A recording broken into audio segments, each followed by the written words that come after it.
What's up, everybody? John the Morgile here with another edition of Flat Earth, short and sweet, where we outline physical evidence and observations which either debunk the globe Earth theory or exhibit the Earth's lack of curvature and motion.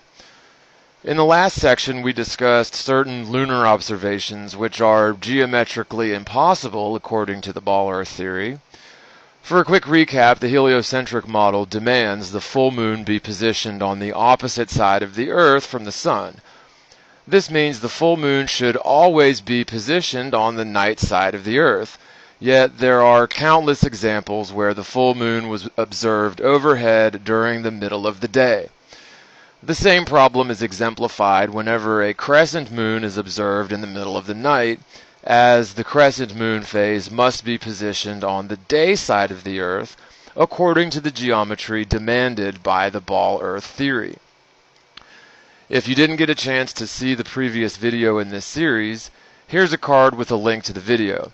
I'll also place a link in the description and at the end screen of this video.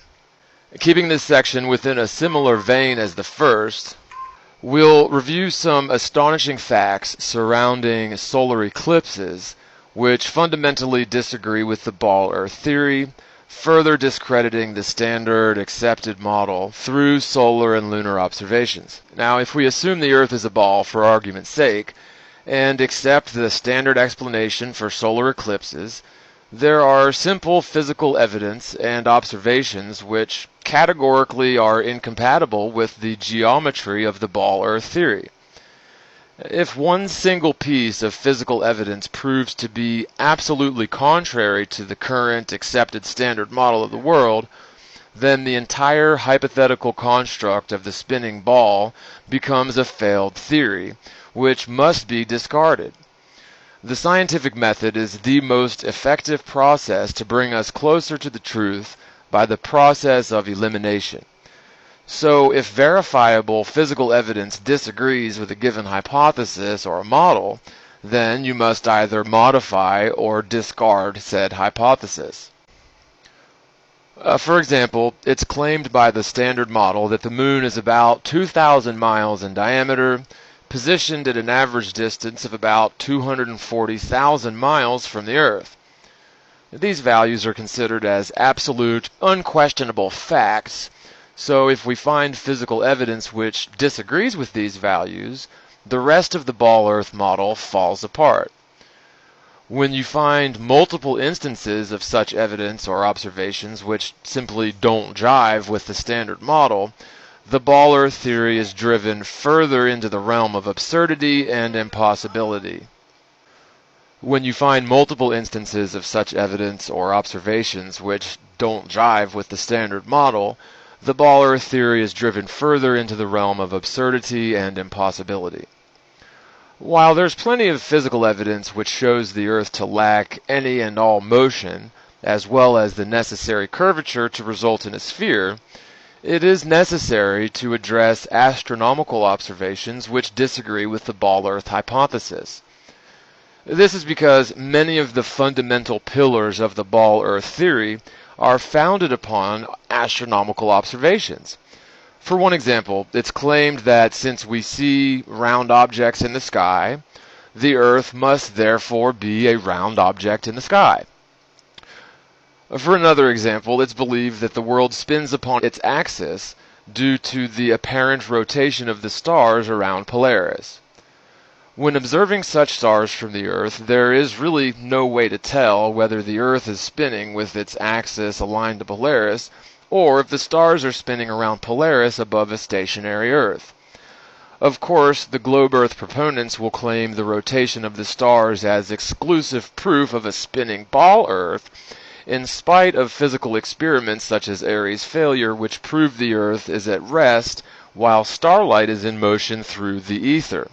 It's also worth mentioning that if the Earth were spinning and the stars were essentially stationary, there should also be a plethora of physical evidence proving the Earth's rotational motion as well as orbital velocity. Of course, no such evidence exists in all of the scientific record. The process of elimination seems to be ignored when it comes to the ball Earth theory. Whenever evidence is shown to disagree with the geometry or the physics of the Standard Model, convoluted apologies are crafted instead of altering the theory or shelving it altogether.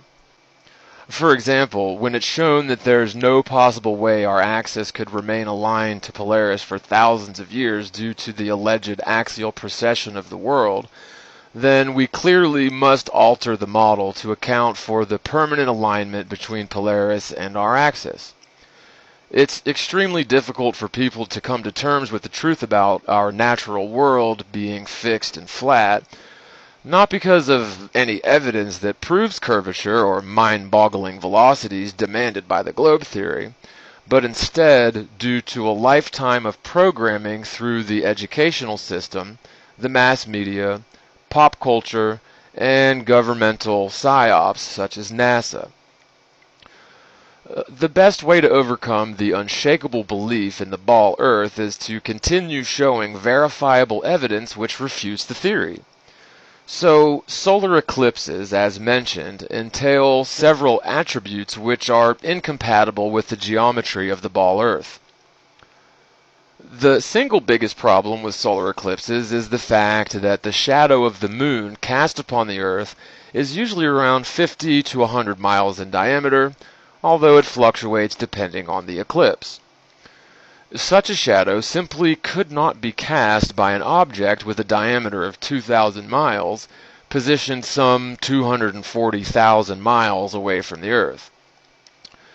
Anyone can verify that if you have a single light source which is obscured by a single object, the shadow cast by said object will either be of a similar angular size or larger than the object obstructing the light source. This is not a theory or a claim, but a basic fact of light and shadow. Anyone can run a test to demonstrate and verify this fact as it applies to all opaque objects in nature. Except for the ball Earth and Moon, of course. They're given a pass on this immutable law of physics, as the shadow cast by the Moon during a solar eclipse is usually 50 to 100 miles in diameter, and in several cases the shadow cast by the Moon has been much, much smaller, as little as 2 or 3 miles in diameter. Again, the diameter of the Moon's shadow should either stay the same angular size or increase angular size proportionally with distance from the Moon.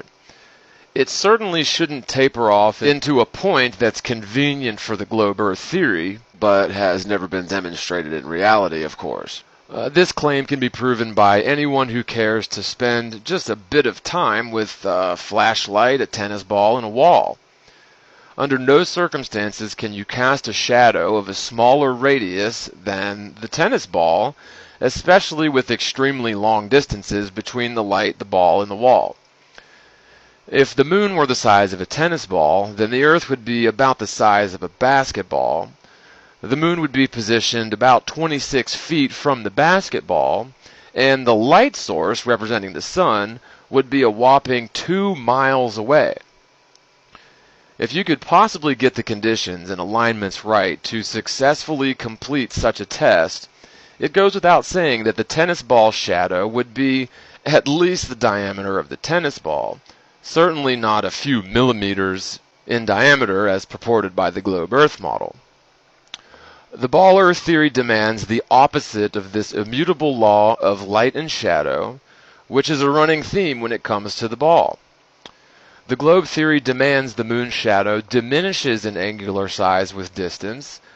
While there is no physical experiment or natural example one can point to which supports this bizarre behavior of the Moon's shadow, it is accepted, however, as a scientific fact. An entire convoluted theory of sunlight converging at a point in space and then diverging from that point prior to hitting the Moon, thus casting a shadow which behaves in the opposite manner as demanded by nature, and such behavior again cannot be replicated in a lab. Such a process of back engineering excuses to force observations to fit your paradigm or your theory is the opposite of science.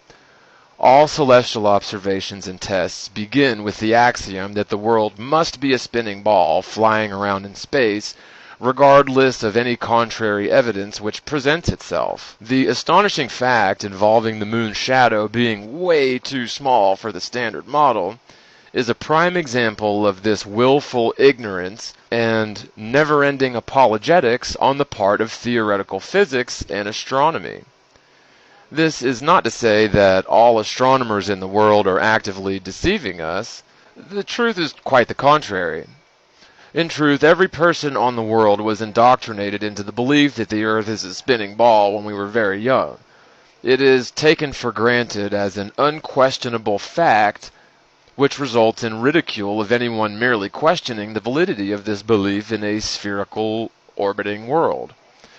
So instead of interpreting the raw data of the moon's shadow, for example, during an eclipse at face value, as the unbiased process of science demands, wild theoretical hoops are jumped through in order to protect the belief system we were indoctrinated into as children.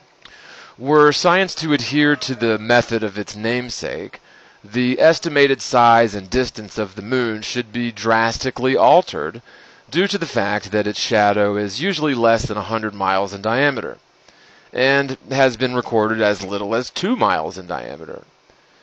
Instead of modifying the values for the moon's size and distance, creative and peculiar theories are crafted to protect the values and the paradigm in general. When the shadow of the moon strikes the Earth during an eclipse, it's absolutely unique in the sense that it is the only type of event where physical evidence is readily available for direct measurement of a celestial object's size. We know exactly how large the shadow of the moon is on a given eclipse. Since the diameter of the moon's shadow will vary from one eclipse to another, we can assume for one possibility that the relative distance between the sun and the moon and the Earth varies. According to the ball-Earth theory, we should expect to see the shadow of the moon during an eclipse render a shadow with a diameter of at least 2,000 miles, since that's the alleged diameter of the moon. It would actually be more likely to expect a much larger diameter shadow due to the alleged distance between the sun, the moon, and the Earth. Go into a dark room with a flashlight and cast shadows with a given object, varying the distance between the light source, the obstructing object, and the wall upon which the shadow will fall. You'll find that it's rare to see the diameter of the shadow match that of the obstructing object. In other words, the angular size of the shadow typically will increase with distance from the obstructing object, and in most cases the shadow will be much larger than the obstructing object. Never will you create a combination of distances which cause the shadow of the obstructing object to be smaller than that of the obstructing object. Shadows simply do not taper off into a point or diminish in angular size with distance from the obstructing object. There are, of course, plenty of other problems with solar and lunar eclipses that we could touch upon. However, keeping this video in spirit with the series as short and sweet, we're going to leave it at that. The simple fact is the shadow of the moon is very compelling evidence against the ball-Earth theory, and instead of following the evidence, science follows the theory. So with that, I hope you guys have enjoyed this video. I hope it was informative, and I really appreciate you watching. If you'd like to support this channel, your help is greatly needed. You can make a one-time contribution to the channel effort at www.paypal.me/themorgile, or a recurring contribution through Patreon at www.patreon.com/themorgile. So with that, God bless you all. Thanks again for watching, and as always, spread the word, spread the world, and peace out, everybody.